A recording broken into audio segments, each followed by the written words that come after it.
A full driving review of the updated BMW X6 with Thomas and Autogefühl in 4K, full screen, full length. Let's go here with the changed front double kidney. And actually, this is here with the vertical fins, the double kidney that the X6M had before. Now also here for the M Performance model, the M60i with the 8-cylinder in our test here today. The M Sport Pack with accentuations in the lower part is always standard for every X6 model now.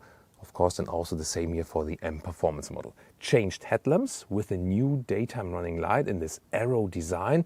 It's pretty interesting, and you only see when it's on when you come around here a little bit, when you look at it from the front. Then you see that they're actually on at this moment. Also interesting that when you hit the turning indicators or the hazard lights, it has this pulsing effect. That's a pretty cool thing. Also this color, I think, is a very interesting green. It's called Isle of Man green, so special M racing color. The length at 4.96 m or 195 inches. And this side silhouette with the falling roof line and the really strong hip area. Some are on team love, some are on team hate about that. Which one are you on? Tell me in the comments. Wheels from 20-inch. This is here 21-inch and optional even 22-inch wheels, but I think you shouldn't go too large because you lose riding comfort then. Talking about the riding comfort, as for the suspension, it's very interesting. You can get the normal adaptive suspension, which is already a little bit stiffer in the X6 because the M Sport Pack is standard. Then you can go for the professional M suspension, and that one then is even stiffer. Then you also get the rear axle differential lock, rear axle steering, and an anti-tilt control. Or you can also go directly to an air suspension. That's also possible depending on how sporty the ride needs to be for you. The air suspension gives you the widest span between sportiness and comfort. Here, by the way, we have special mirror caps in carbon fiber. This is an option. And they also have this special, like aerodynamic M4. The rear axle steering, by the way, moves 3 to 4 degrees in the opposite direction than the front wheels, reducing the turning circle massively. Rear design here, very horizontally drawn tail lamps with a nice signature. Then there's a really fat M60i badge in this very version.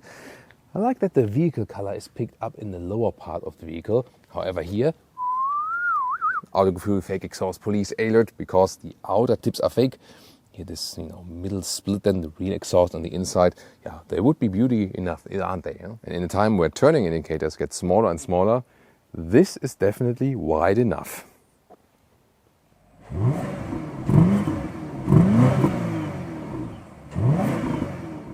Honestly, sound-wise for the V8, here in Europe we have the OPF, that's the particle filter then for the petrol engines.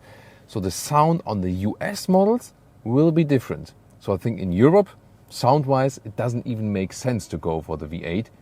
In the US, it will sound still, much more growling. Engines with the BMW X6, the 3-liter inline 6-cylinder diesel or petrol, or then this one here, M60i M Performance model, 4.4-liter V8, 530 horsepower and 4.3 seconds is the acceleration figure. Above that, there's only the true X6M model, but it houses the same base engine.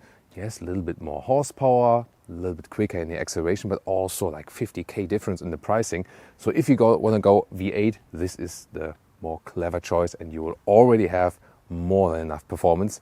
We'll show you all of that in the driving part. Plug-in hybrid, by the way, not available for the X6, only for the X5. Key fob always features the M colors because the M Sport Pack is standard for the X6. Then door closing sound. That's really cool, very solid in the look. Also here the panel gap, build quality, everything really even inside of the doors. You have everything very slick and clean, also here with the contour stitches and so on. The Hofmeister kink design also for the inside door handle, inspired by old BMW vehicles from the exterior part. Then of course the M steering wheel, here also with contrast stitching, really colorful, but I like we still have real buttons on the steering wheel. But the new cockpit, that is something really different. Command driving position like you have in a large SUV. However, these here are the M Sport seats, and they are stiffer as for the bolstering and also feel a little bit sportier overall. So I recommend either to stick with the normal sport seats Or for the best comfort, pick the comfort seats. They're a little bit wider and softer. And the normal sport and comfort seat also offer the sensor-fin high-grade leatherette with the softest bolstering. Here the M Sport seat, only available in animal skin. Interior cockpit overview with huge changes. Here you now have this curved screen, one unit, two screens separately, of course, then 12.3 inch, 14.9 inch. And the climate unit inside the screen always stays at this very level. Then the climate knobs here are gone. To me, that's a downside. You still can control the vents here manual, and there's a nice clicking sound. And new ambient lighting. Here I put it also in green. You can change the colors. In this case, because it's the M Performance model, you also have the M badge. Otherwise, it would say X6 then in base models. Digital instruments come to life when you start up the vehicle like this. And then, oh, there's the 8-cylinder. And they all have mild hybrid technology now, by the way, these engines. So that's a face up. Therefore, you also see this battery symbol that you can also gain back some energy via regenerative braking. And here the content, you can have different contents in here. For example, also the map from the Apple CarPlay, for example, that's also possible. 3 important things to consider for this middle console unit. A, don't pick the high gloss black because it collects fingerprints and scratches and so on, but there are different decors available. Second thing, when you slide this open, adaptive cup holders, oh, cooled and heated, that's nice. But then here, the inductive charging pad for the phone, don't use it. Your phone does overheat and they do not implement a cooling function, also not in the facelift. Here, just use the cable charger and then put your phone on the cable. Then, third thing, this is this option for the crystalline look here for the shifting lever, and also here inside of the turning and pressing knob. This is blinding you. It looks maybe fancy, but just go for the standard option. But by the way, you can see here, this is now integrated, really slim and small. Before you had the real shifting lever. It is pro and con. It looks cleaner, but it feels less sporty. News also as for the software, BMW OS 8.5. It cannot be retrofitted for OS 8.0 models because there's also more hardware underneath for that. And you have this home screen with the CarPlay maps, and here on the left side you can also easily access again the consumption data, for example. This is a good thing because so far it was really hidden deep in the menu and there's still like so many functions left. So they created this new home screen to make it easier. Heated steering wheel and heated seats are, by the way, accessed right here. Yeah, to me it's also a little bit too complicated. That's the only downstep with this upgrade. Rear seats, yeah, it's kind of like a black hole than here in this very trim. Nice Alcantara black headliner though, that is actually quite fancy. Legroom, this is the catch of this vehicle. You hardly have any legroom considering the length. However, here from the height, also when you're tall, you can sit here in the rear. That's no problem at all. What I find cool is that I still have a manual climate unit here then for the rear seats. As for the trunk, this is of course somewhat a compromise here with an SUV coupe because that area here is lower. Then you have this folding mechanism for this cover, 580 liters, about a meter or 40 inches in length, but 110 or 45 inches in width. And the height here is actually fine. You can also reach over then here to fold the seats from here. That's possible. And again, just this height in the very front part, this is the limitation with like 45 centimeters or 18 inches. All right, let's go.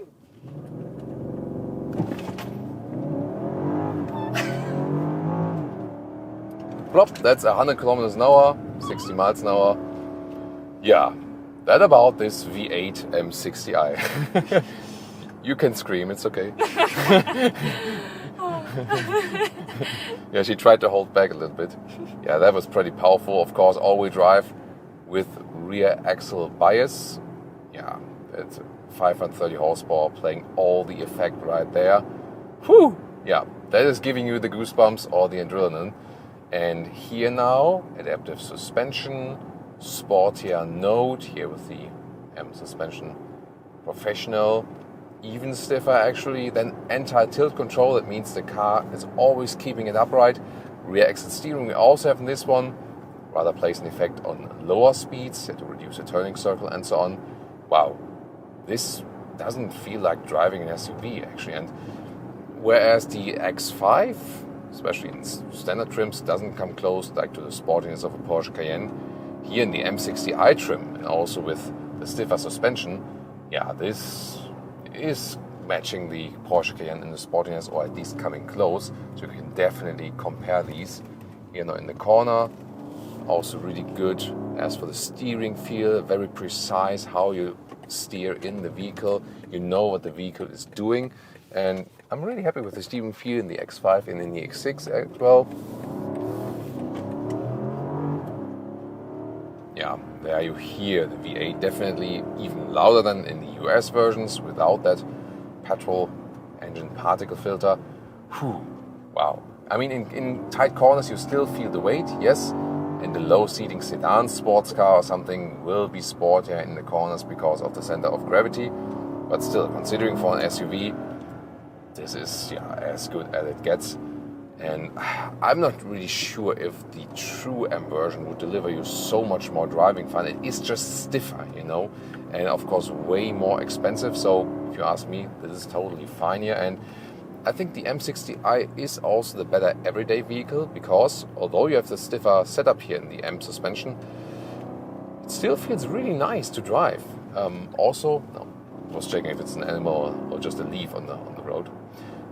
Also thinking the adaptive suspension is totally fine if you compare it to a possible air suspension in this vehicle, because here you have the compromise between sportiness and comfort. And even though we have 21-inch wheels, okay, the road is actually quite good here also. We're driving around, you know, Bavarian towns here at this moment, and of course what was outside. We have to see how it gets when it's a little bit bumpier, but wow, what a driving experience. Very cool, sporty driving here. Really enjoying that. Wow. Yeah, so difference X5, X6 is more about really what suspension you pick. So you can configure both in an equal way. You know, that the one is a little bit cut off in the back doesn't make such a difference. It's more than, do you have an M Sport pack for an X5? Do you go for the adaptive M suspension professional? Or do you pick an air suspension? So you can really vary that according to the suspension picks you are doing. Then here in the city, for example, you can always go back to the comfort mode. Everything is relaxed then and so on. D shifting mode, you can go back to that as well. In the S shifting mode, by the way, just pull the shifting lever once. S shifting mode always gives you more RPM, shifts up later, shifts down earlier. So this is separated, you know. So you can pick comfort or sport mode that rather does like suspension and already does something to the transmission, but then even more stress on a different shifting level when you hit this shifting lever and pull it backwards.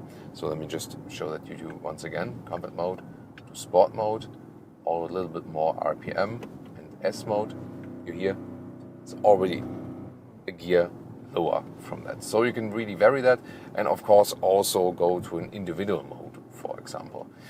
It's also important then from the sound from the outside, because maybe sometimes you have situations where you think like, doesn't need to be that loud when you're close to the neighbors or something. Maybe other situations where you think like, hey, I don't care, make it as loud as possible. Heard that sound? That was here the sign for the stop sign. So an additional acoustic warning that you should come to a halt at the stop sign. Maybe good when you sometimes miss a stop sign or something. Yeah, and of course there's a really high fine for not like coming to a total standstill on the stop sign. If you are here in the comfort mode, by the way, don't hear so much from the engine, but of course at the same time you can always go for the pin through, and then you also have all the power you need. So this is always possible, and maybe also some situations where you get on an Autobahn and you need the sudden push.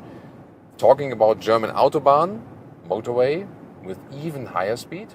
Alright, sport mode, S shifting mode, and German Autobahn from 120 kilometers an hour, so like 70 miles an hour. Let's go.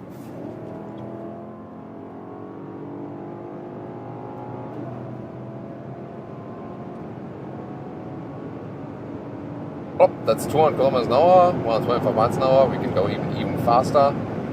Yeah, then the window is picking up, but in general, I mean, how calm and silent this car is remaining. Wow. Really impressive. Of course, you're not hitting the brakes, but they are also working very well. Good feeling also for the brakes, indeed. In general, I mean, like here at the normal motorway speed and non-German thinking, like 100 kilometers an hour, 60 miles an hour, you hardly hear any wind noises at all. So it's really silent, and This is also the other side of this vehicle. Yes, you can go attack and so on, but when you go comfort mode and normal shifting mode, then it's as silent and comfortable, just like a normal X6 or X5. And for also in the SUV segment, comparing to the competition, it's very silent, calm and collected. You feel it is a very good premium product indeed. And X5 and X6 both are among my favorites in this large SUV segments because this compromise, like you can go really relaxed, long way, long mileage, especially if you pick the comfort seats with the new sensor fin. These seats you definitely also feel while driving. They are less comfortable because they're just stiffer. So either normal sport seats or the best choice then normal, the comfort seats with the new sensor fin. That's the best combination for best comfort actually. Also I feel that these seats are a little bit lower, so the steering wheel is then a little bit off as for the height. So I drive these seats elevated a little bit, and I don't do that with the comfort seats actually. Yeah, but then with the press of a button or press of a throttle, it becomes almost a sports car, and it doesn't feel like it will be shaking up at all being an SUV. Here now 140 kilometers an hour, it's like 90 miles an hour. Changing the lane, changing back again, feels so good, calm and collected. Yeah, I mean this Adaptive M Suspension Professional is definitely helping here too, to make it even sportier. Yeah, I was surprised that it doesn't feel too stiff, Sometimes when I have the M Sports setups in the BMWs, it feels too stiff, but here in the X6, it's actually totally fine. Now at only like 170, 180 kilometers an hour, then the wind noises are picking up, but it's actually also fine, so I can't expect more from that. Look at that, how calm and collected the car remains at this high speed. You hardly feel the speed at all. Really nice. Even at these speeds, of course, you can activate the assistance systems. The assisted driving with the active lane keeping assist also works at that speed. Maybe it's not necessarily meant to do it for that, but also keeping the distance to the car in front of us, for example. And then here, once again, also accelerating again. Here in this slight bend, the lane is being kept. And let me also show you the automated lane change. Here we go, just tipping it, and then the vehicle does it on its own. Just didn't work at super high speeds, so they have a speed limit for that. That was with 140 kilometers an hour, still worked. Let's see, 160. Yeah, still doing it at 160 kilometers an hour, wow. That's impressive. So, of course, most fun is when you do it yourself and also using the turning indicator yourself, for example, really like putting it in, that is so much fun. So not tipping it, but really like bang, putting it back again, that's really cool. Has so much good haptic feeling for that. I like to do that here once again. Wow, what an Autobahn SUV we have here. And yeah, one thing you, by the way, feel the new mild hybrid system is, not on the Autobahn, but when you're driving really slowly, for example, and then there are some electric moments actually where the engine shuts off and you roll basically, like when you're parking in and out, there this mild hybrid system can play a role. Other than that, minimum consumption when you're not doing things like this, like 11 liters on 1 kilometers, 20 mpg US, 25 mpg UK. So it's like 5 mpg less or 2 liters more definitely in comparison to the 6 cylinders. So the 8-cylinder will consume more fuel, definitely. And of course, when you do more high-speed driving like this here, yeah, then it gets definitely worse. Here we're at the moment at 14 liters on 1 kilometer. So that these are figures less than 20 mpg, of course. So yeah, always depends on how you drive. And if you want to see more sporty SUVs, tune in to the Porsche Cayenne or also the Mercedes GLE in the Coupe or in the AMG trim.